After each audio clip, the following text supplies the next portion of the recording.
Neil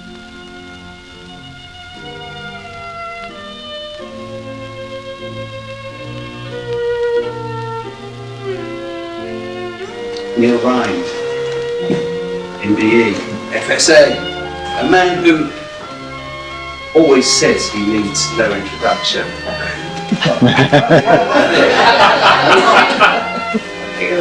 Neil Rhind in conversation and playing the role of simpering Sulori. You're a bit outdated. I'm glad you didn't say Roy Plundre. No longer with us. It's the lovely Kirsty Young. That's the benefits of being in the History Society. The only person who ever made me watch Channel 5 News. I think I'll say no more. I think I'll say enough.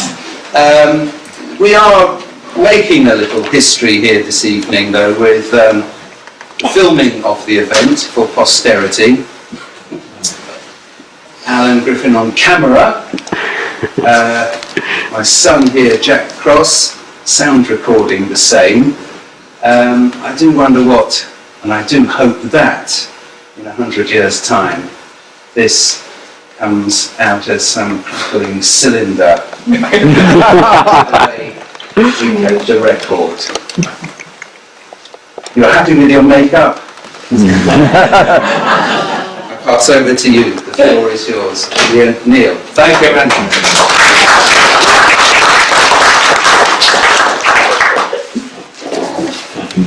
Our castaway this evening is Neil Rhind, the Blackheath historian and long-standing member of this society and its predecessor. The records tonight, though, are with one exception, not musical, but historical. Historical events in Neil's life as a historian and key records and sources of information that have had great impact on his researches and writing. I considered using a local image of something that looked like a desert island.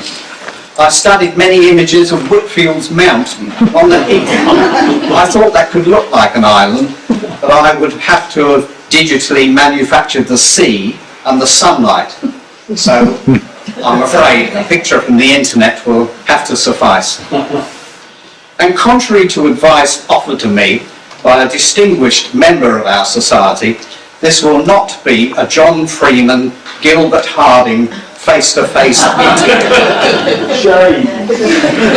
No sobbing, no sobbing. There's no tears, I hope, except maybe during our piece of music, which I hope works, because so far it has failed to work most of the time, but I'm hoping that it might work this evening. We also celebrate our 40th anniversary.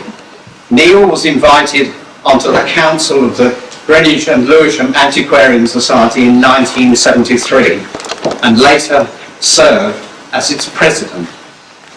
Neil, I know you were born in Greenwich in St Albans Hospital, I believe. Yes, I was, the Greenwich Union in first.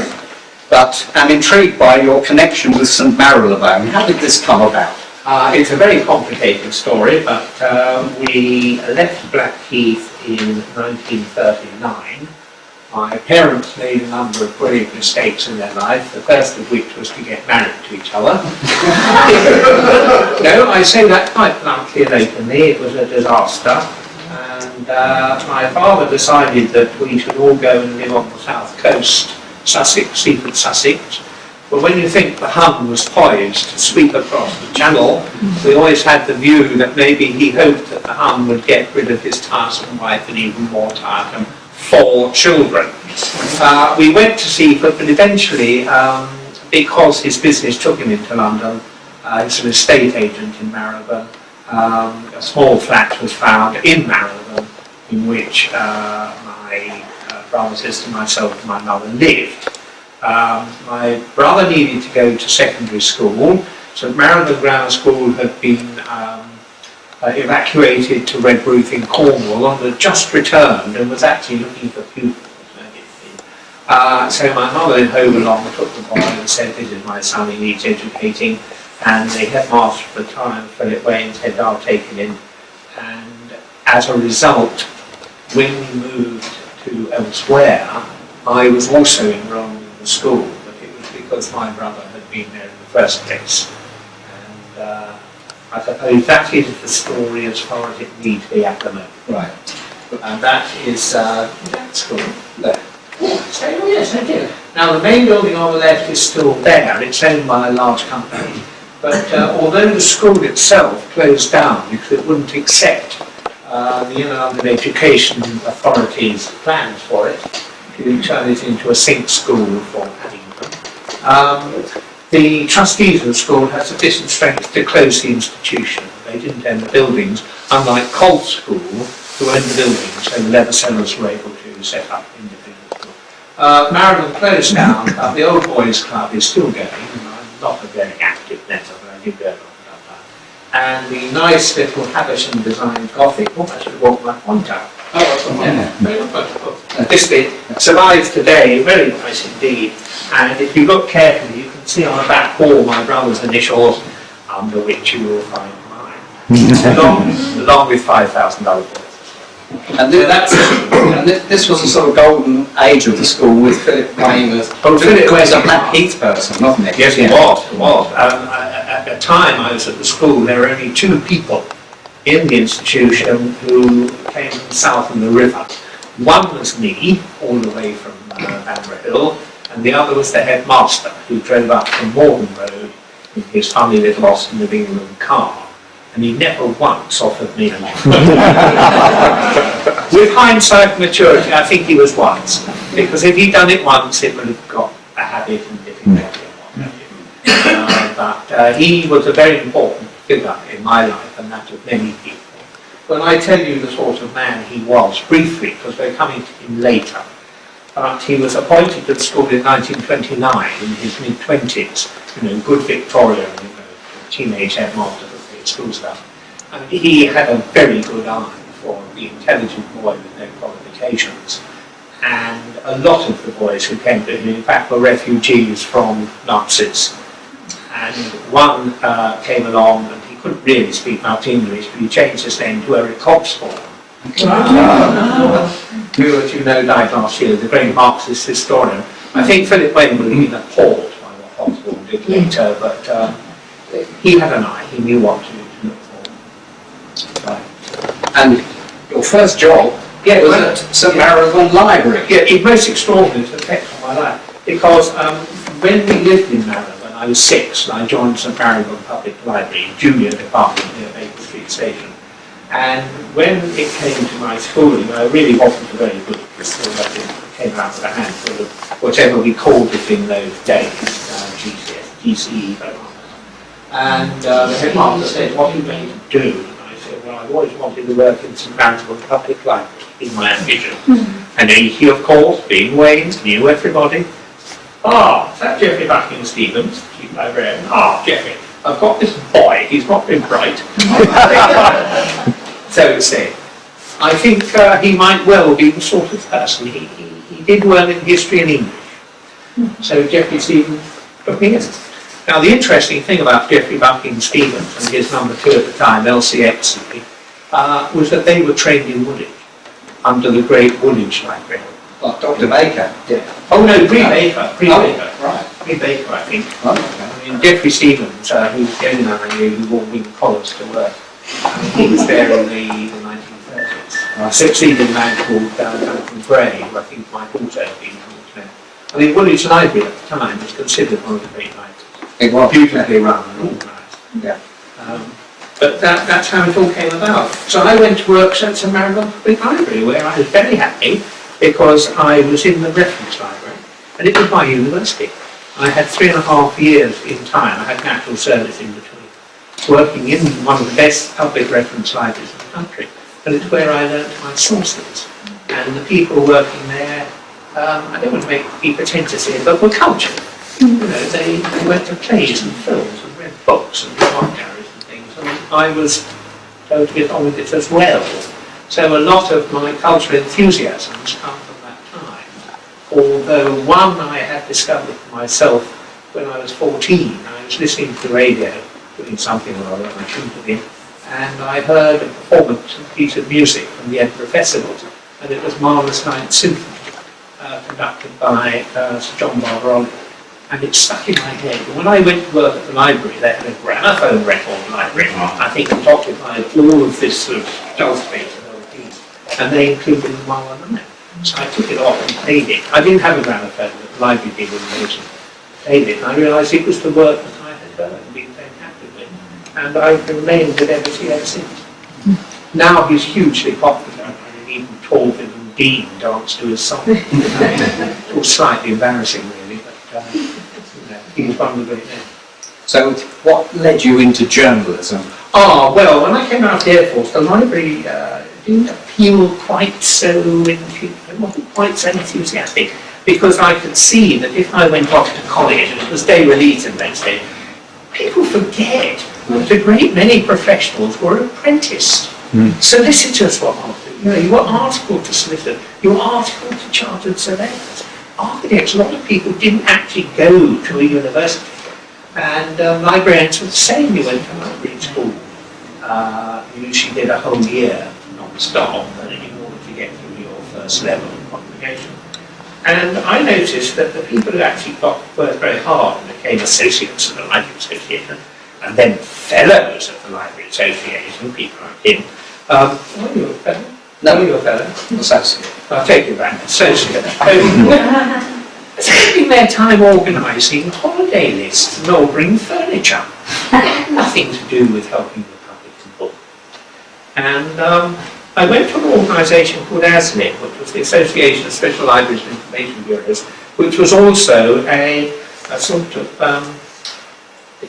upmarket employment exchange for people in the research professions. And I said I was thinking of a change. It's been recommended I should leave public libraries and go to special libraries, commercial libraries. And they said, well, they did have some vacancies which might be very attractive, in which the National Trade Press was suddenly expanding furiously after wartime austerity. And they needed people who knew how to research, basically, but also had little wordsmithing. And so I said, well, I was quite interested in all these. And I made an inquiry as to what the salary would be, and it was going to be double what I earned from the library. There was no choice. I was penniless, and I was about to get married. It seemed to go up, yeah. So I went into journalism for 2 or 3 years on the National Trade Press. Oh, there we are. Yes, all ladies. Anyway, there we are. We're getting. In 1962, being a sort of eager, sort of slightly left-wing sort of chap, I was a reader of the New Statesman, and on the back it says wanted. Assistant to Raymond Postgate, good food guide, applied to Consumers Association, which was the Which magazine. So I applied, and I got a job. I was absolutely amazed. I spent 6 years full-time working for Raymond. I moved on and did other things in Which, because I knew I'd never be editor there as staff. And I went freelance about 1968. I worked for them and anyone who would pay me. Now I hope this isn't going to cause any embarrassment, but one of the jobs that I organised at the Consumer Association was the purchasing of 100,000 contraceptives. No, I did not have to try that. But they decided they would reissue their contraceptive supplement, which had been a publishing sensation and very important work in the social terms. But the shopping unit used to buy all the goods for testing for which were slightly embarrassed. They didn't really want to get involved. So I was asked whether I would recruit a team and organise it all, and I said yes, I'd be happy to do that. And I would pay the fee and some of these things, and it was a huge success. Anyway, that's the sort of thing, but gradually I drifted and did work for other people. Farmers Weekly was a very strong one. I did a lot of holiday week work for Farmers Weekly. But by then I was starting to get interested in things that really matter, like the history of SE3, such and such. So they're the sort of things that I did as a freelance. And I worked with Raymond Postgate. I wrote a little book called The Consumer Book up in '68 for a publishing house long forgotten. It's only a pamphlet. And then my famous title, which caused a lot of slavery behind that, Make Me Understand Fragrance in Childbirth, which I wrote with the very strong assistance of Dr. Hayes Legan, Michael's late wife, who was immensely helpful and kind, and it was a good thing. But and then I met Gordon Gunn, who was a watercolour artist from Inverness, and I got rather steamrolled into writing a book about him and his works, published by an American publisher. And there are still copies about, and I bought one or two, and it doesn't sell wildly these days, but nevertheless, I put one into the raffle. So whoever gets the first ticket knows what to do. So you and Liz were now living in Blackheath? Yes, yes. When we got married, I spent a lot of time in my lunch hour, which going up to find that mythical 29 and 6 two-room kitchen and bath flat in Hampstead, but of course there wasn't one. It was a myth. My mother said, "Now look, Alison's buying a house in Bexley, buying a house in Bexley, and her flat will be available." It was a basement flat in Blackheath Park, into which we moved in 1960, and until last year, I've remained on Blackheath Park or on the road ever since. And we only moved last December to St John's Park. Not quite the same as Saturday. The fact that I was born here, nothing, but what has proved very useful is Marks and Spencer. And being able to walk here. Yes. You've noticed I come much more often. No, it's a very nice snug flat, and we have a second home in Norfolk where I escape with my bits and pieces. But Blackheath really started to grin, and in 1968-9, a good friend of us all, no longer lives here, lives in Oxford, Robin Harlan, was on the trustee board of the newly to be opened Greenwich Theatre, assisting in a voluntary way Ewan Hooper and the others in getting it open. And he said to me, their press officer is an American, and he and his wife have got to go back to America, and they need someone to take over. They were not paid, but I think they would pay you. And I said, well, I'm very pleased about that, because I couldn't do it if I wasn't. I'll live it. Anyway, I became, initially for 3 weeks, I was the press officer to help open the newly restored Greenwich Theatre in October 1969 with a play which Ewan Hooper put together on the assassination of Martin Luther King. It was quite a success, but I think it would be more successful now. But there we have it, People say, why did he open with that? And the real reason was that the play had been commissioned, which when it was read by the artistic direction team, they realised it was so bad they couldn't actually put it on. I don't know whether it ever did get performed. I won't even try and remember who wrote it or what it was called. But I stayed with the theatre for about 9 months, but it did very well in that time, and subsequently it's been through its ups and downs and roundabouts. It's been very sad. It had to be rescued by the local authority. Hats off to the local authority for a change, and at the moment, of course, it doesn't have an artistic direction. It is simply a letting house, rather like the Royal Albert Hall. If you want to use it, you hire it, and if nobody comes, your loss, not the theatre. The main problem with the British Theatre, even when I was there and subsequently, if the plays got well reviewed in the national press, they were packed. If they weren't, even if they were good, very thin. Very sad. People wanted the theatre, but when it was open, they didn't support it. Ewan Hooper came to see me in, I suppose it was sort of 1969. No, 1970. Yes. Because he wanted to put on a local documentary, and we spent the afternoon talking through all sorts of themes, but he didn't seem very motivated by any of them until I mentioned the London to Greenwich Railway being the first one in London. And he leapt at that and commissioned a writer, and the sort of musical drama called Down the Arches was put on. Right. And that did attract people who didn't normally go to the theatre. So some of the ushers in the theatre did have a bit of a problem, because people were taking their pints of beer into the auditorium and sitting drinking and joining in. It was like musical, really. It was a different experience. he's still alive. He's literally lived in the same house there, Burnham Triangle forever and ever. Yeah. And he's always rather a left-wing sort of chap, which the local authority was very keen on, even in the brief time that it was a Tory local authority. But there's no doubt at all that he put his heart and soul into it. I'm very sorry, with hindsight, you see, it's at the time of the inquiry, very sorry that they didn't restore the facade. But it was redone by Brian Meeking in an unashamedly modern people, and people like it. But I do think the facade would have been kept. 10 years later, they would have kept the facade. Anyway, it's a splendid book, but as we all know, anyone who's got a copy of it, it's got what they call a perfect binding, which is far from perfect. It falls apart. If you try and read it, Pages. Yes.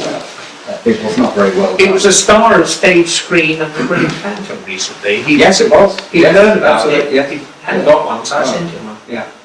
If I just go back, the Blackheath Society Yeah. was another landmark in your life, wasn't it? Well, absolutely. In fact, I suppose in some ways it was the turning point, me being who I am and what I do.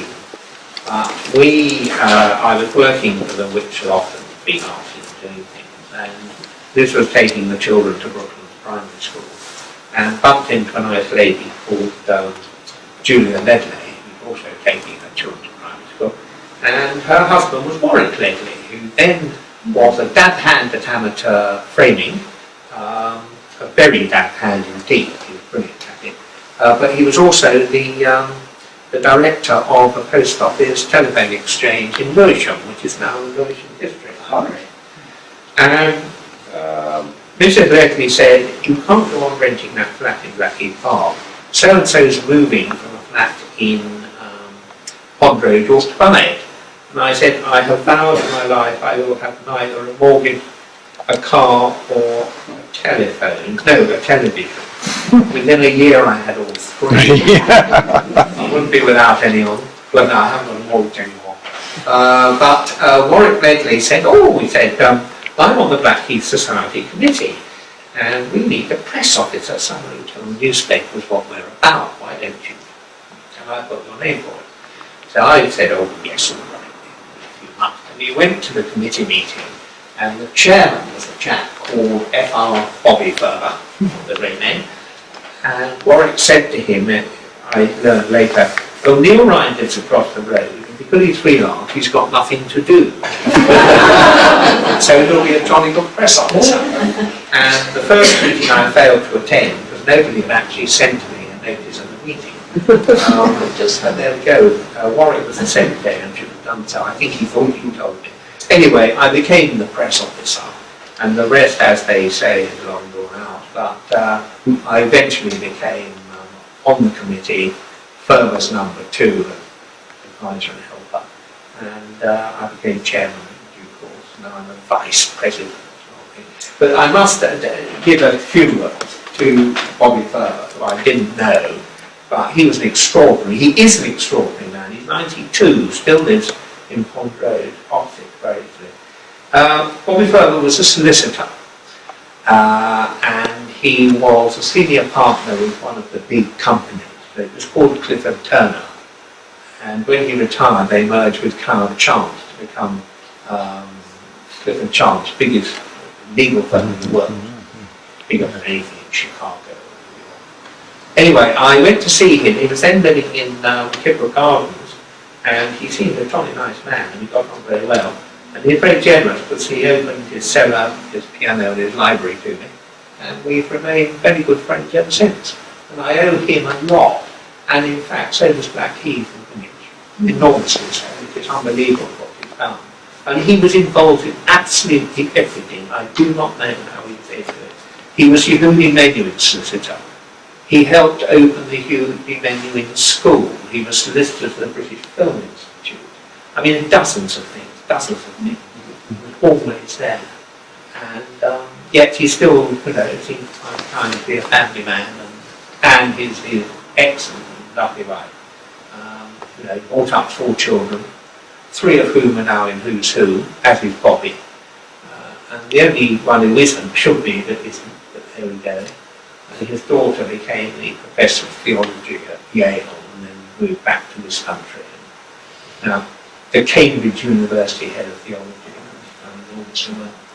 and James, who lives in New Lundy Road, he was for a period that took his turn as a senior partner with Radcliffe's. Not Radcliffe, well, several times in the country. The Queen's solicitor, come on. Barrett. I saw him on the road, I said, I'm getting retired, said, oh, now see him. Barrett. I said, yes. But yes, the Queen's solicitor. Yes, I know he is. He is still there, but he's not there. And then Johnny, a very distinguished barrister, QC, and in fact has advised British Council rather times on important matters. So that's the Ferber family. We have become honorary Ferbers, and occasionally go to Christmas, but absolutely splendid and wonderful people. And to whom I owe enormously, because in 1972, moving the slide up. Well, we're moving on to something else. Yes. Okay. So do you want to finish? No, let's go back to the first. This is the beginning. This is the beginning of your historical research, isn't it? It was indeed. Which started in this building that we see on the screen. Yes, number 50 St John's Park, the old vicarage of St John's Church, which in 1956, I believe, was opened as Blackheath Library. And in that 56, was it? The 70s, Yeah. yes, I think. Oh, okay, yeah. Well, I mean, you can always ring me up and tell me I'm wrong. When I remember going to the library in Shooters Hill Road. Right. It was demolished. Yes. He's right. Anyway, this is where we met, you and I, in this very first time. The room wasn't like this. This was when the library opened, and everything was very neat and tidy, and there's a lot of empty shelves. Well, it was a tiny room, and by the time I worked there, I started there in 1965, there were just heaps of stuff everywhere. And you came in the room in 1970, it must have been. I think I was sitting there, and you sat there. Yeah, that's right. So, Introduced by the great David Leggett. by David Leggett, yes. The great Leggett. Who was Greenwich's chief librarian, and was a great help to you, I know, and he was, and a terrific influence as he was to me. And David set up Greenwich's local history collection, originally in his office in the Central Library, which is now East Greenwich Library, and then in this room at Blackheath Library in St John's Park. And you and I met here when you were working on the Blackheath. Oh, wait a minute.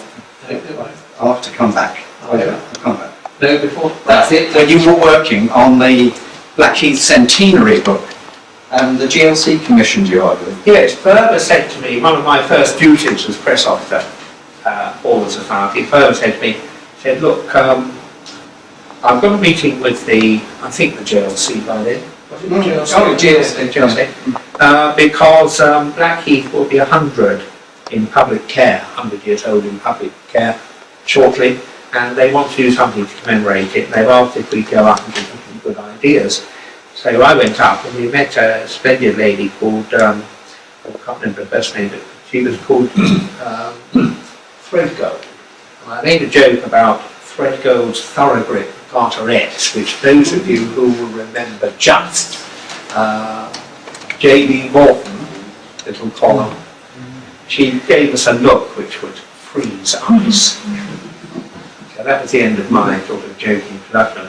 But Ferber said, now what is it you want us to do? He said, well, we have no idea what to do. And I said, well, surely you couldn't have a little booklet about 1971, 1971. Oh, that's a jolly good idea, said Miss Fredco, and that's a good idea. And Lord Burkitt, who was then the head of Light Entertainment in the GLC, he was there too. Very nice man, the son of a famous judge. And Bobby said, right, well, I think that's what we've got to do. And he said, I'll tell you what, Neil Rhind, he'll write it for you, and you've got to pay him a fee. I can't remember the fee, but it was worth having. Anyway, two things. The next thing that happened, he took me to lunch at Budastan's in Covent Garden. It doesn't exist anymore, where we actually had turtle soup, which was Budastan's great favourite when Marcel Budastan was alive in the 20s.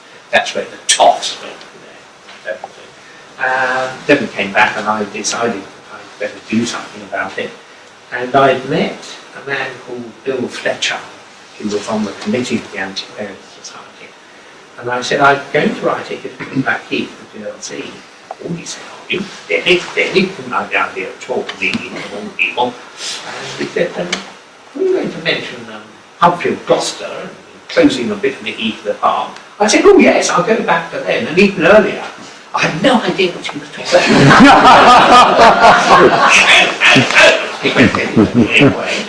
Anyway, I went in, I think he may have introduced me to David Leggett, or suggested.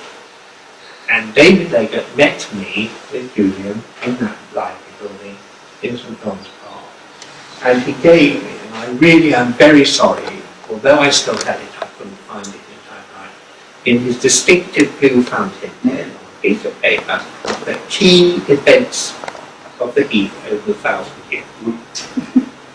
And he said, if you know, that's a good.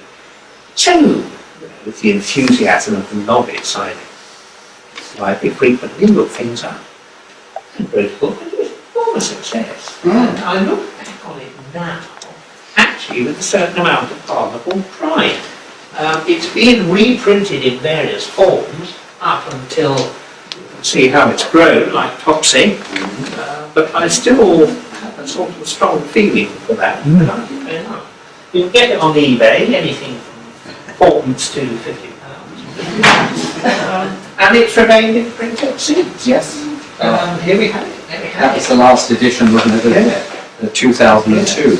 I was talking to a man called Louis Leff, who was the owner of the bookshop on the corner of Royal Crane and Tranquil Vale. We all knew of him, I feel certain, had amazing white hair, and he used to do this all the time. A very sad tale, which we won't go into now. So anyway, I have enormous respect, because I said to him, I've done this book, I wouldn't mind doing a little pamphlet about the history of domestic issues in the village. And I contacted a few publishers, none of whom was interested. One, I think, offered me 5% and wouldn't print more than 500. I thought, it's going to take a long time, not worth it. So Louis said, I'll pay for it.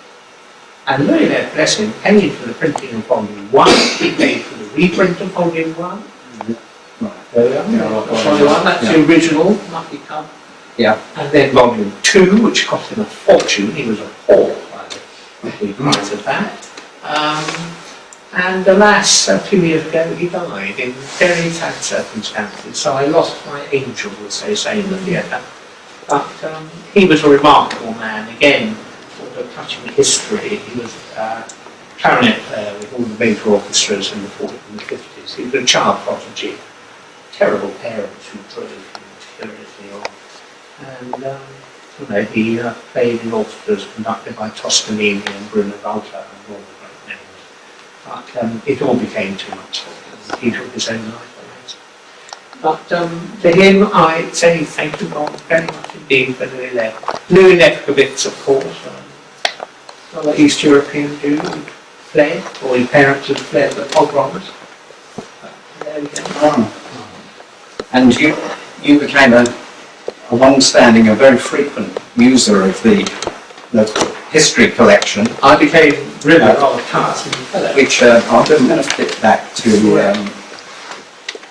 I followed the we moved out of that little room because we couldn't really accommodate the huge collections that there were around the borough of Greenwich in many, many buildings. So the council acquired woodlands in Mycenae Road, where we were able to gather in all of these pots of wonderful historic records.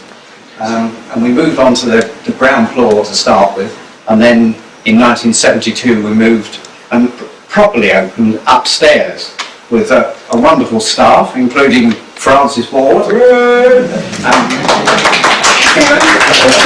and Barbara Ludlow. I was coming today. And yes, as I said, a very frequent visitor over the decades was Neil, working on the many volumes that he's produced.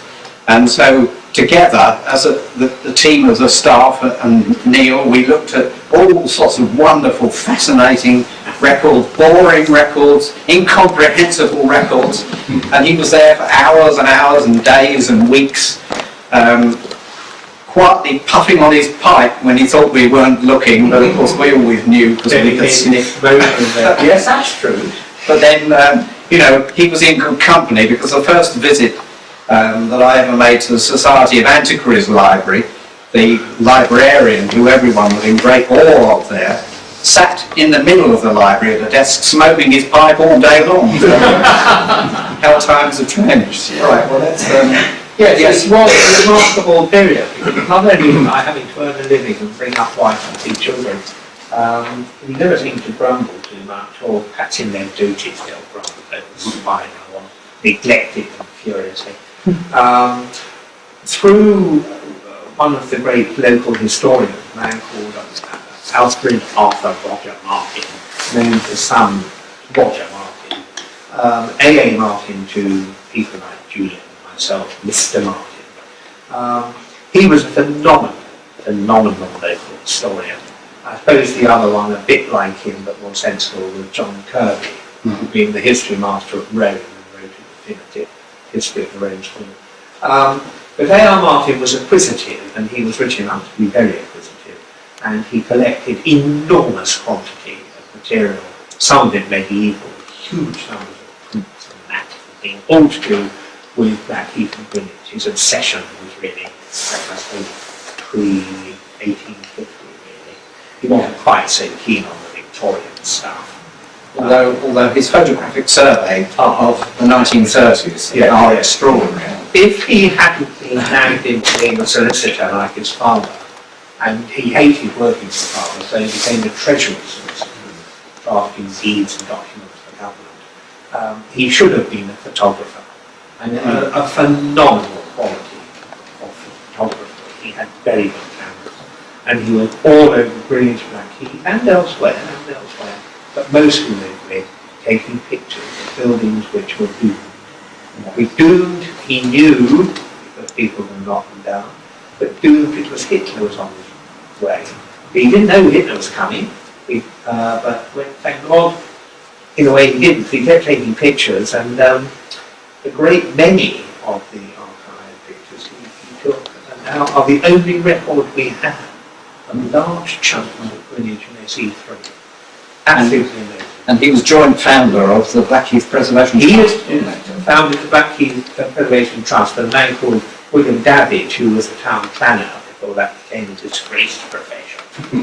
Although my son's a town planner, I have to say. Yeah. Anyway, they started the Blackheath Preservation Trust, but Martin, unfortunately, Roger Martin, got a bit early senile, I think the word is. He started to lose both his sight and his hearing.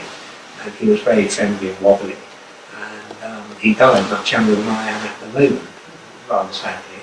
But 2 things really. He had started with that, the Blackheath Preservation Trust. There was no way you could save buildings in this country without acquiring them first. There was a listing system, but it was very, very difficult. It was Tower Bridge and Buckingham Palace and Stonehenge, but the really interesting 17th, 18th, 19th century buildings were not protected. And they decided that Blackheath could go the way of Eltham High Street, on Lewisham, very thought. And there were lots of good things that developers were hungry and after. So they formed the Blackheath Preservation Trust, and they started the formula to buy up a number of properties which were at risk. And the first one they did in 1938, which was one of the houses in Shooters Hill Road, which are called by the ignorant the captain's houses. I will not say that phrase again. Number 19, Shooters Hill Road. It's the only one today which still has its original cast iron tented veranda. And they did half a dozen properties before the war came, and then when he was getting really, really exceedingly old and difficult, further went to see him, and Martin said, "Oh dear, what am I going to do about the trust?" And Bobby and I said, "What trust?" And sunk into the solitude. And so he explained, and Bobby said, "Well, we can't let this go." And he said, "Look, I'll tell you what we'll do." He said, "We'll acquire sufficient shares to run the company. I'll be chairman and you'll be secretary, and we'll pay you And once again, my heart went down. So we picked up the threads of the Blackheath Renovation Trust. It was not a charity, because the Charity Commission before the war couldn't understand why the saving of old buildings would possibly be a charitable enterprise. It didn't fit with what education, and there are two reasons for being a charity: education, whatever. So the first thing to do was to find something to do, and we found a ruin, or I found. It was really me, but Bobby said yes. Had a piece of string around my leg, and if I went too far, they gave it to me. I found the Blackheath Literary Institution was a ruined by the railway station, and I plodded my way through it. We decided that we would restore it, and we would call it Martin House in memory of the founder of the thing. And it almost fell over because the cost for doing it, for restoring this old rubbish-filled shell, was such that we thought we couldn't afford it. But when the architect put in his cancellation fee account, we decided we could afford it after all. So we went ahead and restored it. Half of the Mary Evans Picture Library, who were downstairs, were they? Oh, they were upstairs. And the lower half was for a design studio for a couple of local people who were very well-known graphic designers called Banks and Miles. They redesigned the telephone for British Rail timetables. They did lots of them. Anyway, so that was done, and then other things started to pour in on us. Bamborough Castle came up for sale along with two other allied buildings, and there was a great deal of worry that whilst the castle was safe, it was grade 1, it had very little ground attached to it for its size. But the Cedars and number 5 Western Park Road were very good at their type, unlisted. And so the Preservation Trust gritted its teeth. Alistair Wilson, the Greenwich Society, put together a group of people who will be willing to take a chunk each of the castle if it was converted tactfully. And the Bowyers, Gordon and Ursula, also Greenwich people, did a scheme. And we managed to rescue it. And the trust converted the Cedars next door into 4 sensible flats. Huge house. You could walk down Western Park Road, you know what I mean. And then number 5 was perfectly secure and safe. We sold it on to help get some money. So, you know, we felt very proud that that castle had been looked after, so to speak, and it's still there, and they had some following that. Blackheath Railway Station, we heard that John Lewis's wanted to acquire it to knock it down, build a supermarket for Waitrose, and put a mini station on the site with it. We didn't tell anyone that it might be a Waitrose because we knew there might be a ride. If it had been Tesco's, we would have had people out with banners. But we saved the railway station, the oldest railway station in this country. People say, no, it's not. We say, oh, yes, it is. 1849, it's still the same building. And having restored it, we moved ourselves into the station master's house, which was the upstairs station, which became our office. The Blackheath Society, Blackheath Preservation Trust, Blackheath Cable State Business Company are all lurking upstairs in the railway station, which is very nice. British Rail would only give us a lease on it, of course, but there we go. The concert hall, which is a very major one, 1979, threatened by the Cater trustees with selling it for demolition, along with the conservatoire and the Blackheath School of Art. I have to say, they were all of these. And I was then chairman of the Blackheath School of Art, Music and Science trustees, and I was also secretary of the Blackheath Preservation Trust. So I had a discussion with myself about what best to do. It was very difficult. I sometimes lost my temper. But what we did, we went to the Cater trustees, and Francis Cater, who was deputy chairman of Schroeder Wag at the time, and said, we want you to split the equity. Oh, well, it's very difficult. It's my brother's trustee marriage settlement of 1922. So anyway, in the end, they agreed to separate it, provided we paid for the cost of separation, of course, there was no generosity. And the Preservation Trust bought the concert hall, and the School of Art Music trustees, that was me in another coat, bought the Conservatoire Art School freehold. So they were all secured. But then we had the problem of restoring the concert hall, which was in very bad condition. So Cunning Firma and others contacted Goldsmiths College. Richard Hoggart was then the top man of Goldsmiths, so good sympathetic ear. We set up an independent charity whose job it was to raise the money to restore the hall and open it for public assembly. And that has been up and down, but it's fine, it worked. We got the small hall open, then the big hall opened in 1991, and then when things were looking bleak again, Trinity College, like the 6th Cavalry, came over the hills swinging their trumpets, and it was just what they wanted. They moved to Greenwich, but they had no performance and rehearsal hall. And the Blackheath Concert Hall was ideal. They were taking premises down in Lee, Pentland House, as student accommodation, so it was ideal. Students could be hosed out of bed, walk up the road. So they now, after a period of this, Ferber and I, other the members of the Blackheath Preservation Trust, had a meeting with the senior Trinity people, and we agreed that we would transfer the freehold to them. And the School of Art, Music and Science restructured its charitable instrument, and that they own their freehold too. So we like to think, despite the ups and downs, that those buildings are secure in the reasonable long-term future. What else did we do? Brooklands House, which was the house of George Smith, who designed St Michael's Church in Blackheath Park, as well as the railway station, and lots of other things beside. It being his house, it was in very bad condition and in lots of flats, and we reduced the number of flats. The Hollies in the terrace have been the prep school for St Joseph's Academy. That was not bad condition, but needed doing. Anyway, we restored it, and subsequent research during restoration was it proved to be the home of an architect called George Ledwell Taylor. He bought himself a house at Lee when there was none. He built himself a house at Lee where none was to be got, in his memoirs. Pompous book. He claims that he told William IV to call Trafalgar Square Trafalgar Square. Why did you call it Trafalgar Square? Oh, Taylor, what a sensible fellow!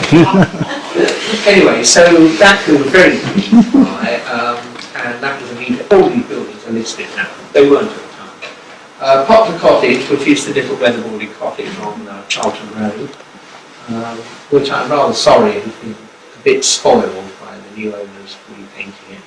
And the Blackheath Art Club, which was an art club of the 1880s, designed by that very practice no one's heard of, called Higson Ruskin. But more importantly, that in the 1930s became the headquarters for the Crown Film Unit, which previously, of course, had been the GPO film. And some of the great documentaries were made there, including Nightmen, Cater's Target for Tonight. Humphrey Jennings, all great documentary people came there. Benjamin Britten came there, all came there. And that we restored back to Art Club Studios. We got rid of all the features and bits and pieces, and they are now, the 11 studios are now 11 flats, which gave them dance on. But what is nice, it has a blue plaque, an official English heritage blue plaque, and it's listed great too. Very good. So, yeah, Martin, Coral Martin. He was only about 73 when he died, and he died in Walton College. And he and his sister, who were not without means, decided in 1953 or thereabouts to buy this very grand house in Pennant Place, number 6. Very fine. He spent a lot of money on it. Now, you didn't want to go upstairs, it was a bit bleak upstairs. But members of the Antiquarian Society, which I joined, and I was very frightened of, because they always really wise, hated having their meetings here because the house was so cold. Well, and there was no hospitality. well, occasionally there was stuff probably, but he always landed up with him throwing his cup of coffee over himself by mistake. But there wasn't a lot of hospitality. No. But they owed so much to him, and he could always turn up. They had that picture of Gregory Page's house down in Greenwich. Yes. Nobody knew it existed. He just Well, it was more than one, in fact. yeah, came up with this. Anyway, bless him, he and Joan, his wife's sister, who was an incredibly active girl, guy for all of them, and a doggy, yeah. They decided, because they had no descendants to leave anything to, that they would give their house to Wharton College and return for grace and favour apartments in the college. The college at the time was enormously grateful. I mean, you're looking at a house which by today's money would be £6 to £7 million on the open market, and no doubt sell them. 25 years afterwards, when both Alan Martin and his sister died, Wharton College sold it, and there was a terrible row, and further still never active, and I went up to see the then newly appointed director, and said we were extremely disappointed by what they'd done. This man had been a huge beneficiary to the college. Oh, well, we've looked into the legal side, there's nothing to stop us. So they did. And of course, we bit ourselves afterwards because, not in the football sense, because if we had a little bit of mouth when the legal papers were drawn up, we should have said at the time, if you don't want it, you've got to give it back to the estate. But it would have then been sold and the National Trust would have got the benefit. But they left all their money. Joan left her money to the guides, I think it was about 150,000. And Roger left all his Society of Ancient Buildings and the National Trust. And his collection, now this again, the enormous and wonderful collection, through the good offices of David Leggett again, and others, were transferred. Well, and you sort of held his hand because he was very nervous about handing it over to Greenwich. Oh yes, well we guided him along. We found a lawyer, he had made a will, Yeah. So there was a very good, firm lawyer in Blackheath who actually visited the house. He didn't expect Robert and with the house and law. Yes, I like to think that we had an influence in that. Yes, indeed. Labels. Well, yeah, I was just going to say a couple of words about Neil has researched through an era where there was no technology to start with. If you wanted to look at census returns, you had to go to the old Public Record Office in Chancery Lane and order up the enumerated books and look at them. And then microfilm came in the 1960s, but it was a wonderful innovation. There was almost no photocopiers. We had one in that little room in Blackheath Library, but it was a photographic process. You had to feed a positive sheet and a negative sheet in through a pool of toxic chemicals and always exposed it properly under the lid of the photo. It was a frightful thing. Yeah. So from there, you've come right through using the internet and digital records, and it is very sad in some respects that the good people who run local history libraries are a dying breed, because I don't need to go to the local library anything like the type of idea. They haven't got the rate books yet, but all the census returns are there. And amazing indices to newspapers. I've got Times Digital through the London Library. I don't need to go out of my house to write considerable amounts. But what Julian is showing on the screen, this was a piece of remarkable discovery. And through the good offices of the local Francis and Barbara Loveland in particular, but Barbara was always one who was sent down to fetch out the rate books, and they're about this size. They were the rates paid every quarter by the good people of Greenwich. And the rate collectors were very good in collecting in a particular order every single time. So if you could establish who was living then at, let us call it, One Crooms Hill, you knew that 6 houses up, you would be at number 12 Crooms Hill, whatever it was. Yeah. And I worked my way through these over a period of about 25 years, Francis, something like that. Yeah. It seems like it was.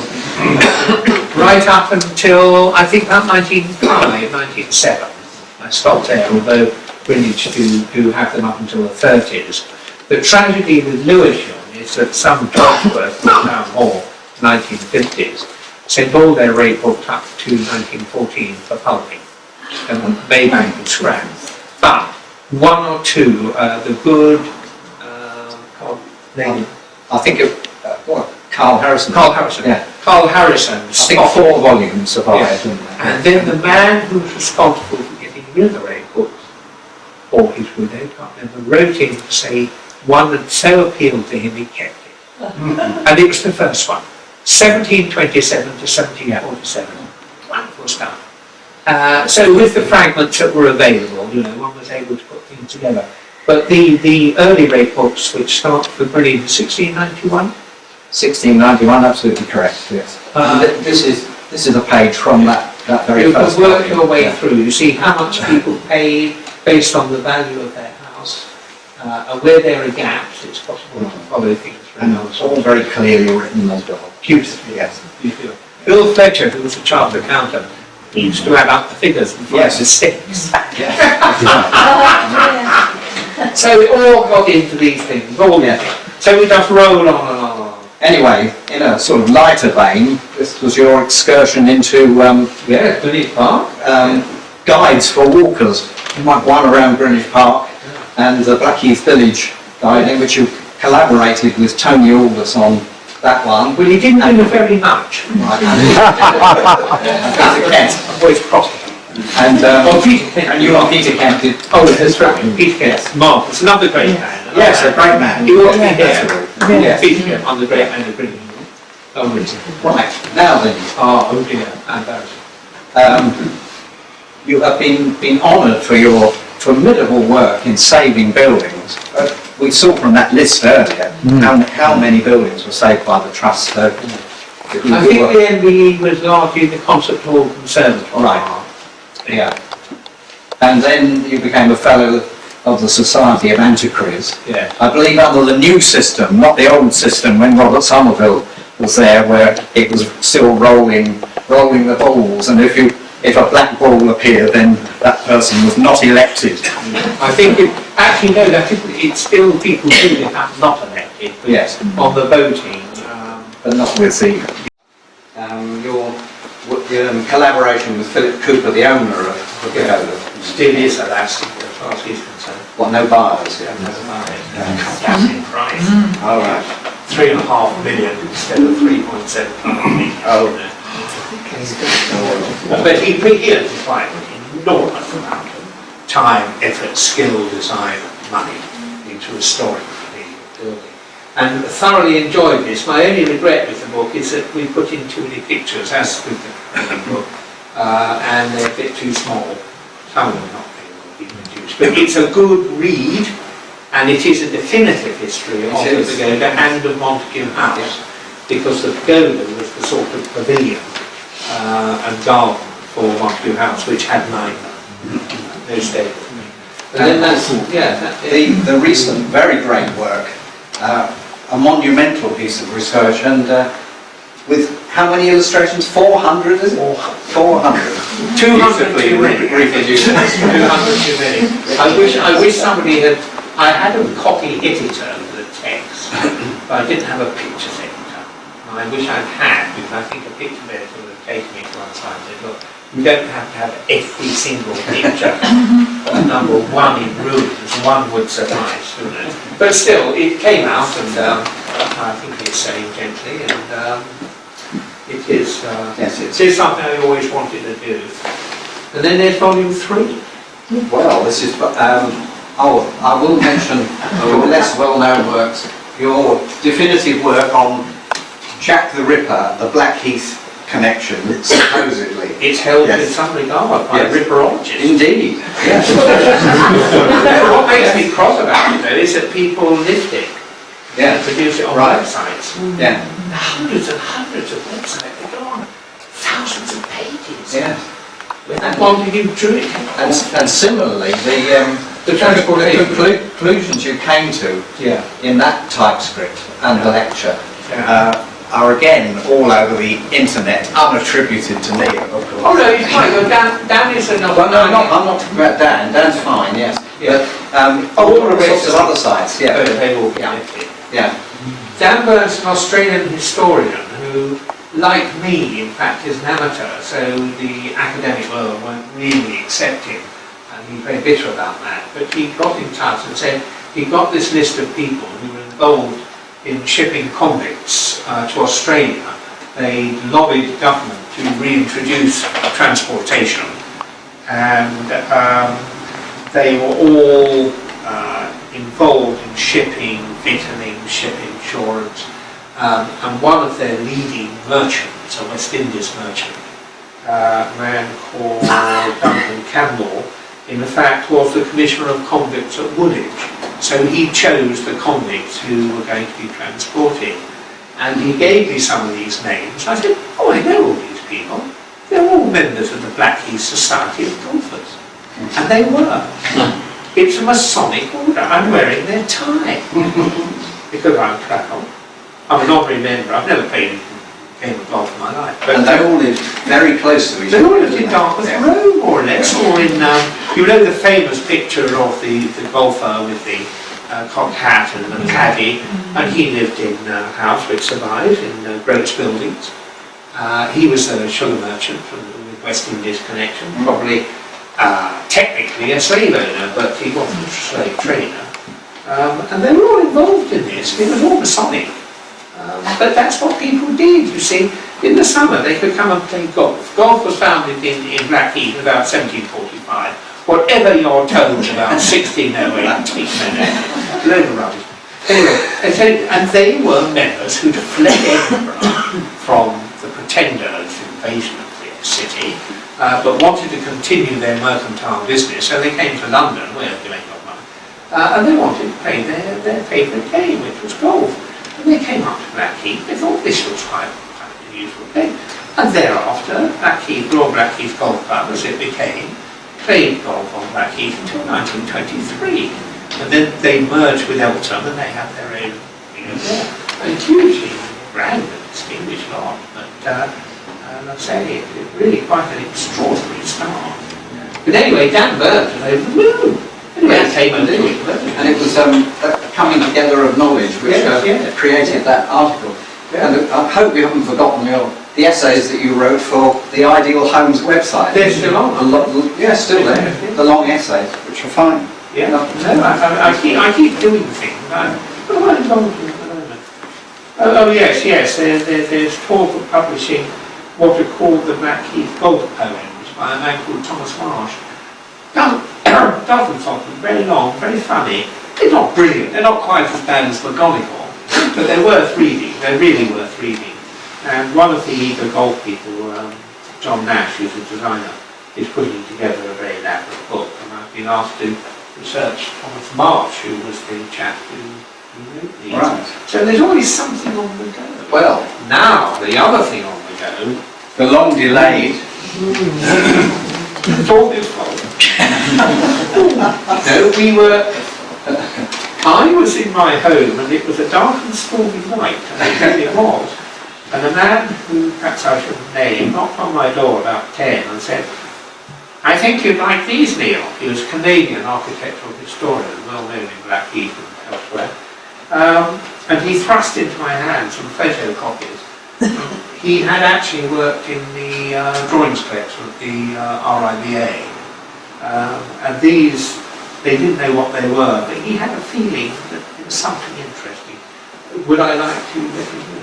Anyway, these came into my hand, and we realised that what we were looking at were pictures, drawings of Greenwich houses and institutions of about 1705, possibly by Hawksmoor. We couldn't believe it, so son Julian up and young Egan here, he had a look. And the more we looked, the more we realised that is the only known picture of St Alfred's Church before it fell down, other than the spire on the horizons, and all sorts of things. But the most interesting thing is that some of them survive today, believe it or not. I mean, here's the church. That's still there. There's a building of that shape. No, they've gone completely there. But these are here, and that pair are there. Yeah, but the others have gone. A lot of Cruise Hill, which delighted me, because I've always thought that Greenwich Hill really has an honorary Blackheath status.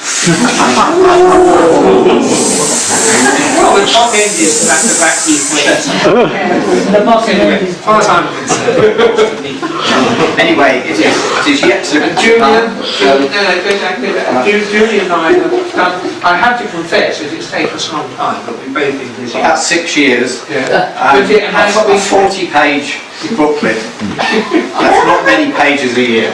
yes, but it did require an awful lot of care. If we'd rushed into publication, Detailed work. Yeah. we would have looked stupid. I think. Yeah. Yes, indeed. We're so pleased with it. It will be out this year. The final draft is almost ready. And volume 3 will be the biggest of the lot, will it? No, I think it'll be halfway between one and two. Oh, right. Okay. I don't think it'll be quite Yes. right. It's going to cover, for people who are it, from Groats Building through to Dartmouth Row, what I call Blackheath in Lee, which is Lee Road, Lee Terrace, Lee Park,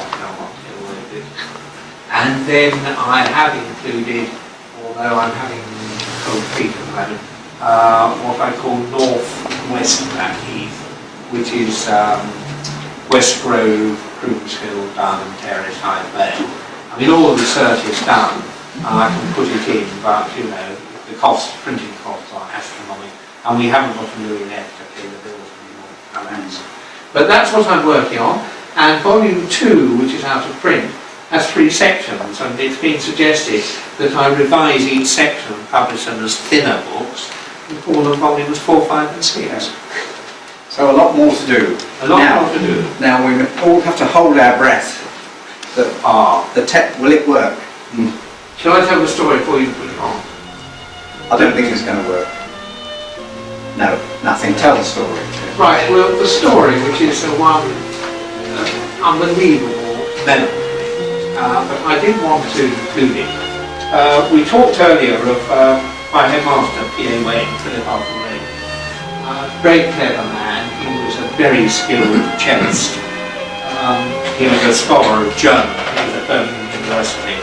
And because of his connections in the late 30s when he was running the school, when I touched upon Eric Constable earlier, I mean, he met a great many refugees from Austria, from Germany particularly, Austrian cultural people.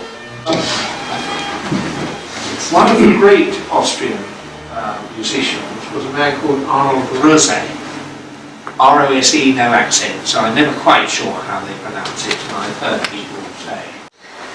Right, well, Arnold Rose was an incredibly talented violinist, and he was appointed the leader of the Vienna Philharmonic Orchestra and the Vienna Opera Orchestra at the age of 19. And he led those illustrious musical bands, so to speak, until he was, I forget how old he was now, but until 1938, when the Nazis, of course, rose up in the Anschluss and he had to flee. And the last concert he performed in Vienna was Mahler's Ninth Symphony. Now this had particular prominency because he married Mahler's sister, Gustav Mahler's sister, Justine. And one of his brothers married another of the sisters, I think she was Emerson. And they came to England. Initially they lived in North London, and then they came to live with a man called Fuchs, who was an Austrian dentist, who lived in Liskeard Gardens, clearly a very substantial dentist, just by the house. And Arnold was there, but his daughter, Alma, who was very well known, was a light musician. She led a wonderful girls' band in Vienna in the 1930s called the Waltzing Maidens. And she wasn't considered classically perfect, like her father, but nevertheless, this is what she did. And she came over with him. Mahler's sister unfortunately died in the early 30s in Vienna, so there was only Rose, his daughter Alma. Mrs. Mahler was Alma, of course, Alma Bell. And they came to this country, but Alma said that she thought she could still make a career as an violinist if she went to Holland. in 1940. Now, it was a crazy decision. I mean, we know with hindsight what a madness it was. But she decided, they said, no, you really shouldn't. You can't trust the Germans. No, no, they're not going to invade Holland, it's a neutral country. Anyway, she went to Holland. And she was betrayed after the Germans arrived. And she was shipped off to Auschwitz-Birkenau with various other people. And the Germans were absolutely cock-a-hoot because they had Mahler's granddaughter, the real Gustav Mahler's granddaughter. Now what could they do with her? So they said, right, now we've got this huge camp of people with gas and they need to be entertained. And but let's have this first. We'll play this and get some sound. Is this the middle window? This is a recording of the Bach double concerto made by father and daughter in 1928. I don't think we can get it now. I'll carry on the tale. So Alma, I'm trying to find the second movement. I can't. don't worry, please. Please don't worry. Closely against it. I was hoping to play the second movement of this because it's short and it's sweet and it's beautiful. Found it. Right. Anyway, Alma was shipped off to the camp and she was made to recruit other women in the prison who could play instruments. And they formed a band, and the idea of this band was to entertain the SS, the warders, the staff, but also the inmates, because they were trooped off to the gas chambers. And the Nazis said, if you don't play well, you'll be gassed, so this is your choice. You try hard, otherwise that's the end of it. Unfortunately, in 1944, they did survive. They played their hearts out. Alma got typhoid and she died. Now going back to Philip Wayne, because Arnold Rose was living in Lisbon Gardens and an Austrian refugee, inevitably he would meet up with Philip Wayne, the musician. And they got to know each other and they liked each other very much, a great disparity in age. But they used to put on concerts.